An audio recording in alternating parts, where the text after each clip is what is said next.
Sunday, December 28th. I'm Tamara Scott. You're watching Eyewitness News on ABC 11 and wherever you stream. This morning on Eyewitness News, deadly shooting in Stovall overnight. One dead, another in the hospital. Suspects in custody. What we're learning this morning.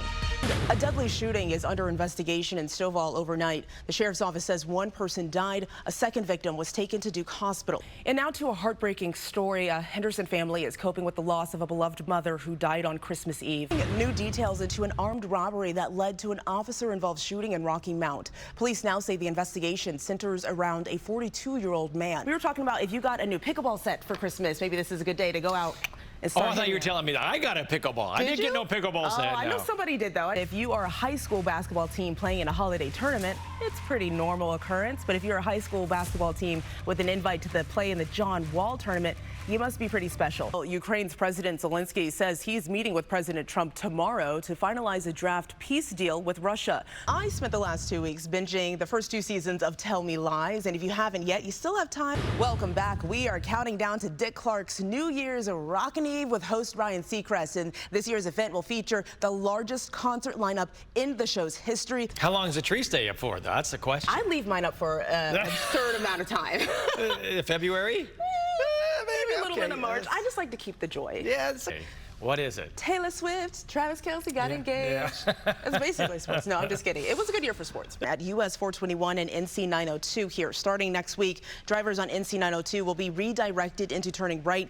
As parts of the country dig out from a post-Christmas snowfall, a new storm is forecast to hit from the Midwest into the Northeast. Reading through the transcript was heartbreaking. It illustrates those scary moments when Zoe called for help and ultimately losing her life. Well, in entertainment news, actress Amanda Seyfried already has an Emmy and an Oscar nomination, but now the actress is back with a role that could land her that Oscar win. As authorities intensify a crackdown on demonstrators, human rights groups say dozens have been killed and thousands detained as internet and phone service remains cut off across much of the country. What a year in sports we've had. Champions crowned, records shattered, and history made across nearly every league. But as fans were celebrating, scandals were quietly unfolding behind the scenes, shaking pro and college sports alike.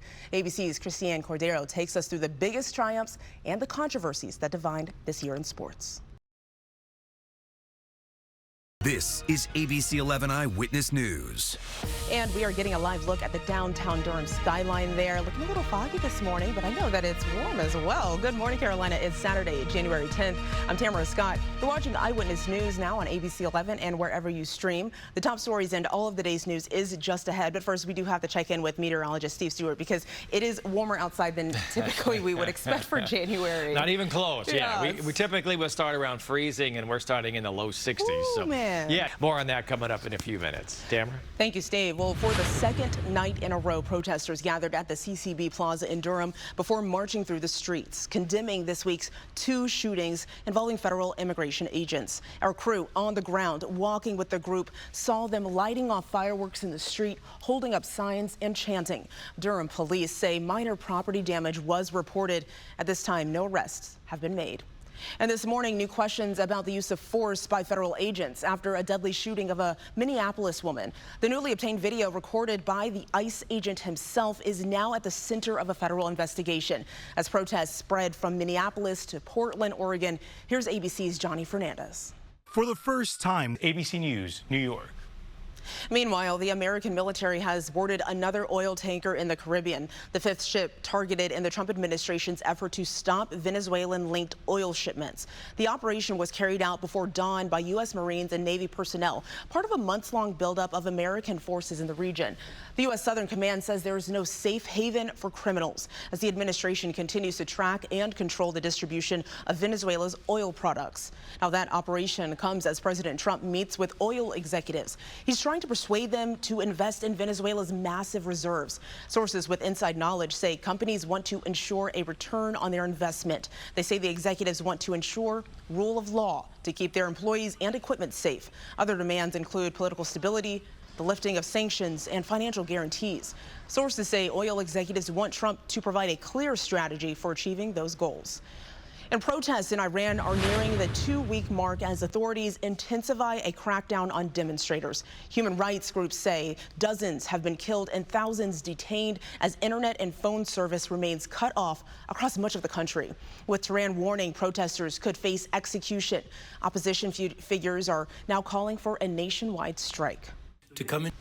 Now, activists say that at least 65 people have been killed and more than 2,300 arrested amid protests over Iran's crippling economy.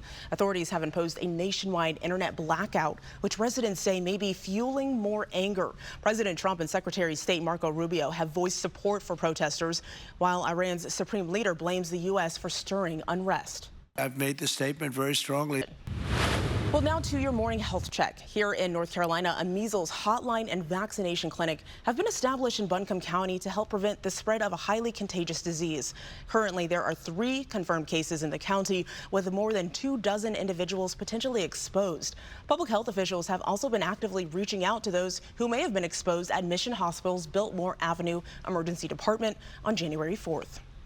And flu numbers continue to climb across the country. According to a new report from the CDC, there have been at least 15 million illnesses and 180,000 hospitalizations, 7,400 deaths this flu season. That includes 17 pediatric deaths. 26 states, including North Carolina right here, are seeing very high flu-like illnesses. Well, no left turns ahead. A major change coming to Chatham County at an intersection. And all aboard again, North Carolina trains set another record.